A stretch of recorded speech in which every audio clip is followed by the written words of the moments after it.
Le visa PayAmi, c'est aujourd'hui la voie la plus simple et la plus accessible pour obtenir votre visa au Panama. Mais c'est aussi l'un des visas les plus mal compris, avec des informations erronées, obsolètes et souvent contradictoires. C'est pour cette raison que j'ai décidé de faire une vidéo qui couvre le sujet en détail, avec les informations réelles et à jour qui vous permettront de faire le bon choix et d'obtenir votre résidence sans mauvaise surprise. Je m'appelle Paul-Antoine, je vis au Panama depuis plus de 12 ans et j'accompagne des dizaines de personnes par mois à obtenir leur résidence et à s'y expatrier. Dans cette vidéo, on va voir ensemble qu'est-ce que le visa PayAmi et pour qui est-il fait, les conditions réelles pour obtenir la résidence avec ce visa et quel budget il faut prévoir. Et finalement, comment se déroule la procédure de A à Z, sans oublier quelques points de vigilance essentiels à connaître avant de vous lancer. C'est parti.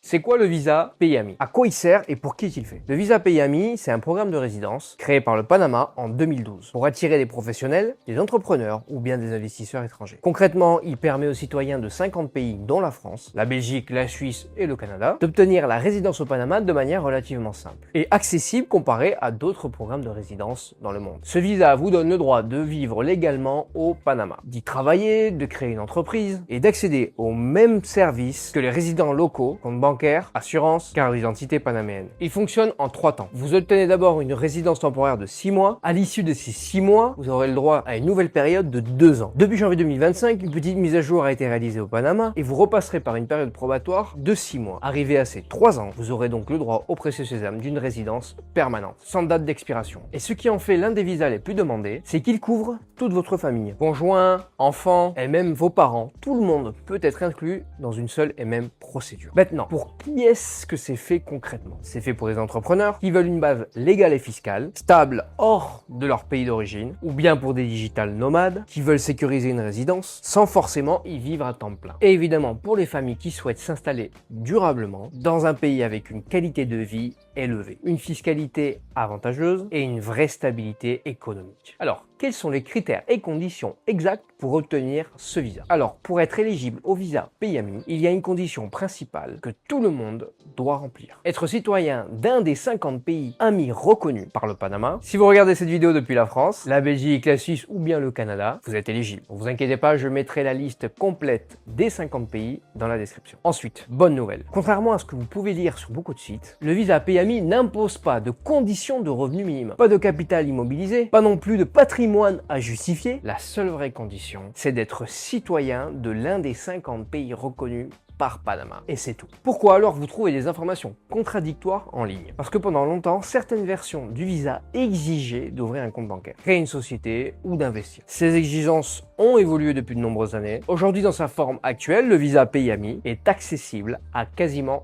tout le monde, sans condition de revenus et sans obligation d'investissement. C'est justement ce qui en fait l'une des résidences les plus accessibles au monde. Quel budget faut-il prévoir? Parlons budget et soyons transparents. Pour une procédure visa PayAmi bien faite, vous devez compter environ 3300 $, tout compris. Et cela inclut les frais d'immigration officiels, les honoraires de l'avocat habilité, qui est obligatoire au Panama pour ce type de dossier. Il faut savoir qu'au Panama, les frais d'administration représentent quasiment 50% des frais du visa. Et puis, les frais de notaire et les coûts de traduction de documents. Alors maintenant, pourquoi vous allez voir des tarifs très différents en ligne? Parfois le double, voire plus, jusqu'à 15 000 $. Alors c'est très simple. Certains cabinets ou intermédiaires ajoutent une marge significative sur la procédure. Chaque acte, chaque document, chaque démarche devient une ligne de facturation supplémentaire. Et au final, vous vous retrouvez avec une facture de 7, 8, 9, voire 15 000 $ pour exactement la même résidence, pas plus rapide, pas mieux faite et en plus sans aucun accompagnement. Juste la résidence. Ce n'est pas que ces prestataires font mal leur travail, c'est simplement que tout n'est pas facturé de la même façon et que les prestations incluses varient énormément. Je ne vous parle même pas du fait de vous avoir fait créer des sociétés qui vont vous amener à des frais fixes annuels de 3 000 à 4 000 $ avec des frais de dissolution de société qui sont aussi chers qu'une création de société et vous arriverez au Panama avec une tête remplie de problèmes administratifs et des frais fixes élevés. Alors que tout ça n'est pas nécessaire. Donc avant de vous engager avec qui que ce soit, demandez systématiquement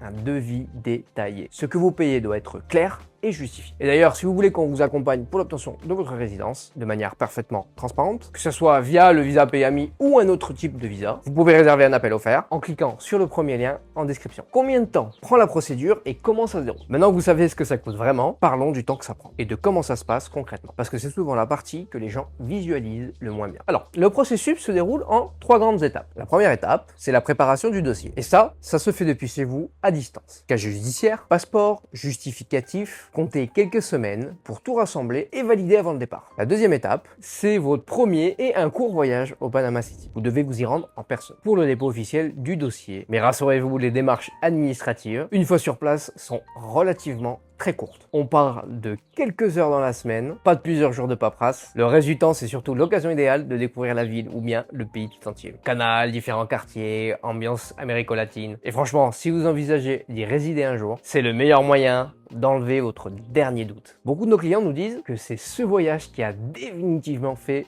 pencher la balance. À l'issue de cette semaine, vous repartez avec votre première carte de résidence provisoire de 6 mois. Ce qui veut dire que vous êtes déjà légalement autorisé à résider au Panama dès ce moment. Alors la troisième étape, la délivrance de votre carte de résidence officielle. Une fois le dossier déposé, votre photo prise à l'immigration et votre première carte de résidence obtenue, l'immigration panaméenne traite votre demande. Le délai est généralement de 5 à 6 mois maximum. Et une fois approuvé, vous devez revenir au Panama pour chercher votre carte de renouvellement de 2 ans. Au bout de ces 2 ans, votre demande de renouvellement est faite pour 6 mois supplémentaires depuis janvier 2025. Et à partir donc de ces 3 ans que vous avez passé, 6 mois, 2 ans, vous repassez encore 6 mois et là vous passez en mode définitif, résidence permanente. Cette fois, c'est sans date d'expiration, c'est valable à vie. Donc en résumé, quelques semaines de préparation à distance, une semaine au Panama à l'issue de laquelle vous bénéficiez déjà du statut de résident. Puis 5 à 6 mois d'attente pour obtenir votre carte officielle des 2 ans. C'est un des processus le plus rapide et le plus lisible qui existe pour obtenir une résidence dans un pays étranger. Pour vous donner un cas concret client, si vous prenez votre billet d'avion et vous arrivez le lundi en fin de matinée au Panama, dites-vous que le mardi matin, nous avons rendez-vous à l'avocat pour valider les documents que nous avons préparés ensemble en préalable et le jeudi, maximum le vendredi, entre 2 jours et 3 jours ouvrables, vous recevez votre carte de résidence. Tout est fait dans la semaine. Entre-temps, nous aurons également ouvert vos comptes en banque personnels. Alors maintenant, j'aimerais vous partager quelques points de vigilance à absolument connaître afin d'éviter les erreurs que je vois régulièrement et qui peuvent vous coûter cher. Point de vigilance numéro 1, attention à ne pas perdre votre statut. Un point important que beaucoup de nouveaux résidents ignorent. Une fois que vous avez obtenu votre résidence permanente, veuillez revenir au Panama au moins une fois tous les 2 ans, soit 48 heures de présence territoriale tous les 2 ans. Pour conserver votre statut pendant la phase de résidence temporaire de 2 ans et demi, aucune exigence stricte de présence n'est requise. Vous êtes libre de vos mouvements. Dans les faits, on conseille à nos clients de programmer un voyage par an. Une fois la résidence permanente obtenue, c'est bien plus confortable. Ça laisse une marge et franchement, avec ce que Panama a à offrir, ce n'est pas vraiment une contrainte. Mais ça reste un point à ne pas négliger. Donc retenez bien, une visite tous les 2 ans, une fois la résidence permanente obtenue. Et votre résidence est sécurisée. Point de vigilance numéro 2. Résidence, ce n'est pas la résidence fiscale. Obtenir la résidence au Panama ne vous rend pas automatiquement résident fiscal. Ce sont 2 statuts distincts. Et c'est une erreur extrêmement fréquente chez les personnes qui obtiennent leur résidence. Pour être reconnu comme résident fiscal au Panama et obtenir votre quitus fiscal panaméen, vous devez séjourner au moins 183 jours par an au Panama. Pas forcément d'affilée, mais vous devez séjourner les 183 jours par année civile sur le territoire. En dessous de ce seuil, vous restez potentiellement résident fiscal de votre pays d'origine. Et si la France est votre pays de départ, pour revendiquer votre résidence fiscale, vous continuez à être imposé sur vos revenus mondiaux, même en étant à l'étranger. La résidence, c'est un statut migratoire. La résidence fiscale, c'est une démarche à part entière qui nécessite un accompagnement spécifique. Point de vigilance numéro 3. Ne faites pas ça seul. Les démarches pour obtenir le visa PAMI, premièrement, se font littéralement et entièrement en espagnol. Les Panama exigent que toutes les demandes de résidence soient soumises par un avocat habilité. Et ce n'est pas une option, c'est une obligation légale. Et le moindre document manquant, mal traduit ou mal daté, peut entraîner le refus complet de votre dossier. Ce qui signifie recommencer depuis le début. Perte de temps, mais aussi perte d'argent. Si vous voulez que ça soit fait correctement, sans stress et sans mauvaise surprise, c'est exactement ce que nous faisons à la conciergerie Panama. On accompagne, et on a déjà accompagné des dizaines d'expatriés par mois, ou bien des digital nomades, à obtenir leur résidence avec avec succès. Et comme je vous l'ai dit précédemment, je suis moi-même résident panaméen depuis maintenant plus de 12 ans. Je connais parfaitement les démarches et les pièges à éviter. Donc, si vous souhaitez obtenir votre résidence au Panama, que ce soit via le visa PAMI, visa retraité, visa investisseur, Golden Visa ou un autre, et que vous souhaitiez qu'on vous accompagne de A à Z dans vos démarches pour l'obtenir, vous pouvez réserver un appel gratuit pour qu'on discute de vive voix en cliquant sur le lien en description. Et je vous dis à la prochaine.